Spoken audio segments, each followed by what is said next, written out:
Gracias, con su anuencia, senador presidente, senadoras y senadores de la República. La responsabilidad de la presente generación, la nuestra, será recordada por nuestros descendientes como aquella de mujeres y hombres que tuvo en sus manos la posibilidad de evitar el deterioro de su entorno y no se atrevió a hacerlo. Me resisto a ser parte de la generación que provocó el inicio de la degradación de nuestro medio ambiente y no tuvo el valor de tomar decisiones para evitarlo. En nuestro país, el sector del autotransporte contribuye con al menos el 20% de las emisiones de gases de efecto invernadero. Y por otro lado, de acuerdo a cifras presentadas en junio de este año por el Instituto de Políticas para el Transporte y el Desarrollo, en la mayor parte de las ciudades de nuestro país se destina en promedio el 23% de los recursos federales que les son asignados en políticas y acciones de movilidad urbana. Lamentablemente, de estas millonarias inversiones, más del 76% se destina a infraestructura vial que fomenta el uso del automóvil particular, dejando menos del 20% para alentar el uso del transporte colectivo, el mejoramiento de los espacios públicos, la infraestructura para transportes alternativos y para la seguridad peatonal. Apenas el 3% de los recursos federales para movilidad urbana se destinan para fomentar la movilidad no motorizada. La tasa de crecimiento del uso del automóvil alcanza el 6% anual, por lo que para el año del 2030, de continuar con esta tendencia, circularán en las ciudades de nuestro país alrededor de 70 millones de automóviles, 390% respecto al presente año.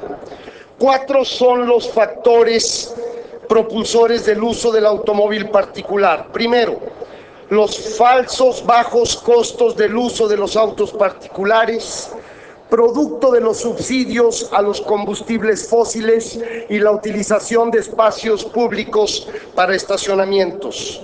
El crecimiento de infraestructura vial diseñada ex profeso para automóviles y la dispersión horizontal de las ciudades, lo que obliga a grandes desplazamientos.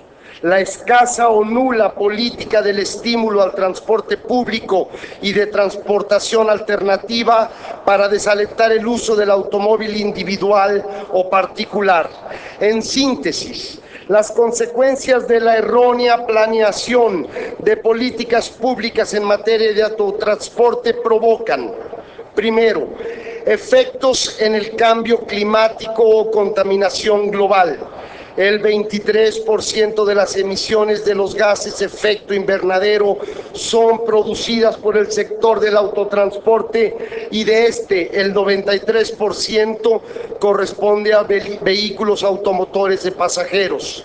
La contaminación local, el uso indiscriminado de los automóviles particulares no solo es responsable de las emisiones de gases de efecto invernadero, sino también de la polución que provoca el dióxido de azufre, el óxido de nitrógeno, el monóxido de carbono, el ozono y compuestos orgánicos volátiles que afectan seriamente la salud de los seres humanos. Tercera, el consumo irresponsable de nuestros recursos naturales no renovables. El 95% de las gasolinas que se consumen en México son en el autotransporte. Para el año 2030 se estima que se consumirán en nuestro país 100.000 millones de litros anuales de gasolinas. Efectos económicos. La política de subsidios a las gasolinas es sumamente costosa y genera enormes presiones a las finanzas públicas. De enero a octubre de este año se ha subsidiado por más de 183.500 millones de pesos. equivalentes a más del 1% del Producto Interno Bruto del país, además de ser esta una política injusta y regresiva, en virtud de que favorece a quienes más consumen, es decir, a los sectores pudientes. Es una política que atenta contra la sustentabilidad ambiental, ya que tiene el efecto de aumentar artificialmente el consumo de los combustibles contaminantes. Esta iniciativa pretende modificar el paradigma de la movilidad en las ciudades mexicanas hacia una movilidad más sustentable. La iniciativa plantea eliminar de manera progresiva la política de los subsidios a los combustibles. Se plantea que de los recursos no utilizados, el 50% se destine al Fondo para el Cambio Climático y de este se canalice el 40% a proyectos para el desarrollo de sistemas de transporte público en los gobiernos municipales. Por economía parlamentaria me permito sintéticamente citar las modificaciones y adiciones propuestas a la Ley General de Cambio Climático. Proyecto de decreto único. Se reforma la fracción 12ª del artículo 33, los incisos A y B de la fracción 2ª del artículo 34, la fracción 1ª del artículo 81 y se adiciona el segundo párrafo del inciso B y el inciso H a la fracción 2ª del artículo 34. El segundo párrafo al artículo 36 y el segundo párrafo al artículo 82, todo de la Ley General de Cambio Climático.